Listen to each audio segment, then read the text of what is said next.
Hey there, it's Tim Burrell. Wanted to give you some great news about our team.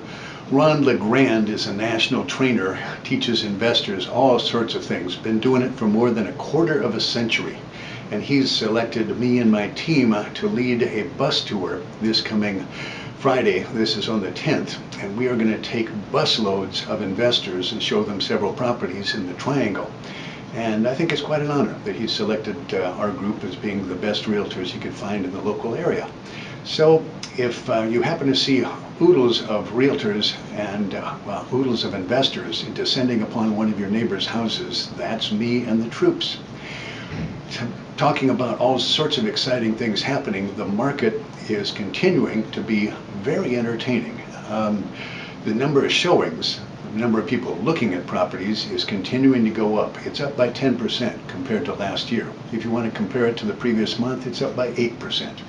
Either way, it's up. The inventory is down by 14% overall.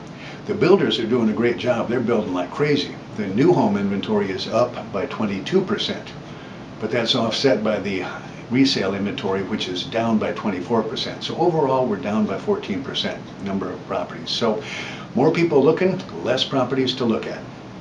The number of expired listings, though, in one particular category really stands out. This is something that's very strange.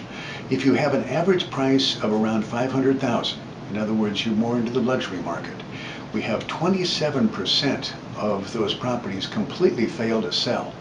That's rather substantial. So at the lower end of the market, it's booming. At the upper end of the market, it's not. For example, there's 35% of the properties that are available for sale that have had a price drop, where they've had to readjust. So a lot of people hear that the market is, wow, it's amazing, and they overprice their house, and it doesn't sell, and then they drop it. So if you want to avoid doing that, get a very professional realtor.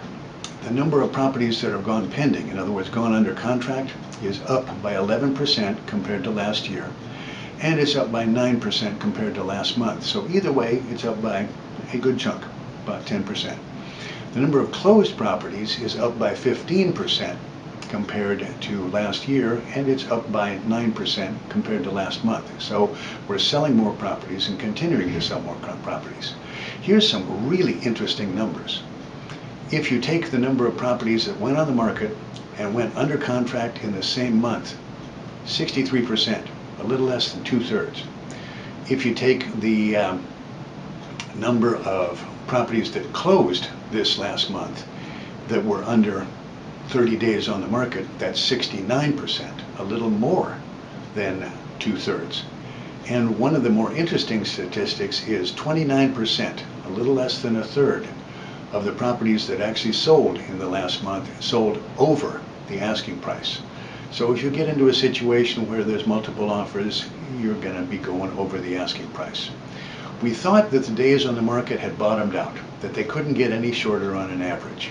And frankly, if the $500,000 market would get better, it would go even further down. But the average days on the market is now under 50. It's at 47 days. That's incredibly low when you figure it takes you 30 days to get a loan. So more people looking at less houses, selling more quickly, and you would expect, you're right, the price is going up. For both resale properties as well as the overall average, the price is increasing by 6%. When you figure that the Triangle for the last 20 years typically goes up someplace between 2 and 3%, when we're going up by 6%, life is pretty good if you're selling a property. If you happen to be an investor who is really sick of being a landlord, now might be one of the better times to cash out and get into a different level of business. Or if you happen to be somebody like one of my clients that we just finished helping, they were selling at the $269,000 range and they were buying at the $400,000 range. We were strong in both. We got to sell at top dollar and negotiate a great price when we're buying. So there's all sorts of interesting information about the market that if you know how to negotiate well, you can really take advantage of it. Thank you all for your support. I hope you get to see us leading all sorts of busloads of investors around the Triangle area, and we'll be talking to you next month. Thanks again.